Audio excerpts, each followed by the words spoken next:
ഇനി നമ്മൾ first aid കടി കിട്ടിയാൽ ചെയ്യേണ്ട ഫസ്റ്റ് എയ്ഡ് നമ്മളൊന്ന് പരിചയപ്പെടുത്തുകയാണ്. കാരണം ഒരുപാട് പേര് നമ്മുടെ ഫോണിലൊക്കെ വിളിച്ച് ഒത്തിരി ഇങ്ങോട്ട് വരുമ്പോൾ തന്നെ എനിക്ക് 10-25 കോളുകളുണ്ടായിരുന്നു. അപ്പോൾ നമ്മളതൊന്ന് നമ്മുടെ അനസ് ജിയുടെ കാലിലേക്ക് ഞാനൊന്ന് ഒന്ന് കാണിക്കാം.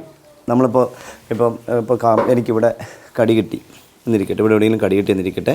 അപ്പോൾ നമ്മൾ ഉടനെ ചെയ്യേണ്ട മെത്തേഡ്, ഇപ്പോൾ ഞാൻ എൻ്റെ കാലിലാണ് കടി കിട്ടിയത്, അപ്പോൾ ഞാൻ ആ ഡെമോ കെട്ടാണെന്ന് കാണിക്കാം. അപ്പോൾ നമ്മൾ അദ്ദേഹത്തിന് പറഞ്ഞ് പരമാവധി ധൈര്യം കൊടുക്കുക, പറഞ്ഞത് മനസ്സിന് ആ കടി കിട്ടിയെന്നുള്ള മെൻ്റൽ ടെൻഷനൊന്നും അദ്ദേഹത്തിന് മാറ്റിയെടുത്തതിന് ശേഷം അതിനെ പിടിച്ച് ഇതുപോലെ ഇരുത്തിയതിന് ശേഷം നമ്മൾ ഇപ്പോൾ വസ്ത്രം ധരിച്ചിരിക്കും, ചിലപ്പോൾ മുണ്ടൊക്കെ ധരിച്ചിരിക്കുന്ന സമയത്തായിരിക്കും കടി കിട്ടുന്നത്. അപ്പോൾ നമ്മൾ ഇവിടെ അദ്ദേഹത്തിൻ്റെ കാലം ഞാൻ കാണിക്കുന്നില്ല, ഇവിടെ ഇപ്പോൾ ഈ കാലിൻ്റെ ഈ ഭാഗത്ത് എവിടെയെങ്കിലുമാണ് കടി കിട്ടിയാൽ അപ്പോൾ നമ്മളിവിടെ നിന്ന് ഇങ്ങനെ ഒരു ഉദ്ദേശം അകലം എടുക്കുക. ഒരു കാരണവശാലും നമ്മൾ തുണി വീതിയുള്ള തുണി, ഇങ്ങനത്തെ വീതിയുള്ള തുണി കണ്ടോ, വീതിയുള്ള തുണി എടുത്ത് ഒരു കാരണവശാലും ഇങ്ങനെ ചിലരിങ്ങനെ മുറുക്കി നല്ല ടൈറ്റാക്കി കെട്ടാറുണ്ട്.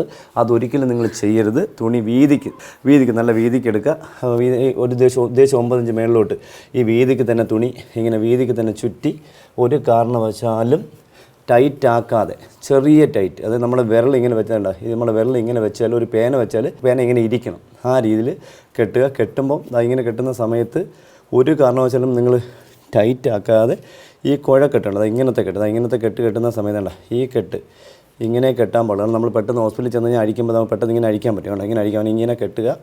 അതുപോലെ തന്നെ മറ്റൊരു തുണിയും കൂടെ എടുത്ത് കുറച്ചുകൂടി വരുത്തും. ഒരു കാരണവശാലും നിങ്ങൾ ടൈറ്റ് ആക്കരുത്. വീണ്ടും ഒരു തുണി ഇപ്പോൾ മുട്ടിന് മേലോട്ടായി ഇവിടെ അതുപോലെ വീതിക്ക് തന്നെ, ഒരു കാരണവശാലും നിങ്ങൾ ടൈറ്റ് ആക്കരുത്. വീതിക്ക് തന്നെ ചുറ്റിക്കെട്ട് ഇതിപ്പോൾ ചെറിയ തുണിയാണ്, നമ്മളിങ്ങനെ ചുറ്റിക്കെട്ട് 2-3 ചുറ്റി കെട്ടിയതിന് ശേഷം അതിങ്ങനെ കെട്ടിയതിന് ശേഷം അഴിക്കാൻ പറ്റുന്ന കെട്ടുകളെ കെട്ടാൻ പാടുള്ളൂ. അത് കഴിഞ്ഞ് ഇപ്പോൾ കാലിലാണ് കടിയേറ്റാൽ കാലിങ്ങനെ ഇരുത്തുമ്പോൾ ഇങ്ങനെ കാലിങ്ങനെ നിവർത്തി അദ്ദേഹത്തിന് ഹോസ്പിറ്റലിൽ എത്തിക്കുക. കയ്യിലാണ് കടി കിട്ടിയാൽ നമ്മൾ കൈ ഇങ്ങനെ കെട്ടിയതിന് ശേഷം ഇങ്ങനെ വയറ്റിൻ്റെ താഴെ ഇങ്ങനെ എടുത്ത് വെച്ച് അദ്ദേഹത്തിന് ഹോസ്പിറ്റലിൽ ഒരു കാരണവശാലും നടക്കാനോ കിടക്കാനോ സമ്മതിക്കരുത്.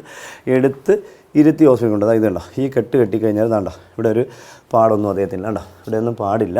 പക്ഷെ നമ്മൾ ചുറ്റി കെട്ടിക്കഴിഞ്ഞാൽ അത് അപകടത്തിലേക്ക് പോകും. അതുകൊണ്ട് ബ്ലഡ് അവിടെ തടഞ്ഞു നിൽക്കും, അത് അപകടമായി മാറും. ഒരു കാരണവശാലും അങ്ങനത്തെ കെട്ടുകൾ കെട്ടരുത്.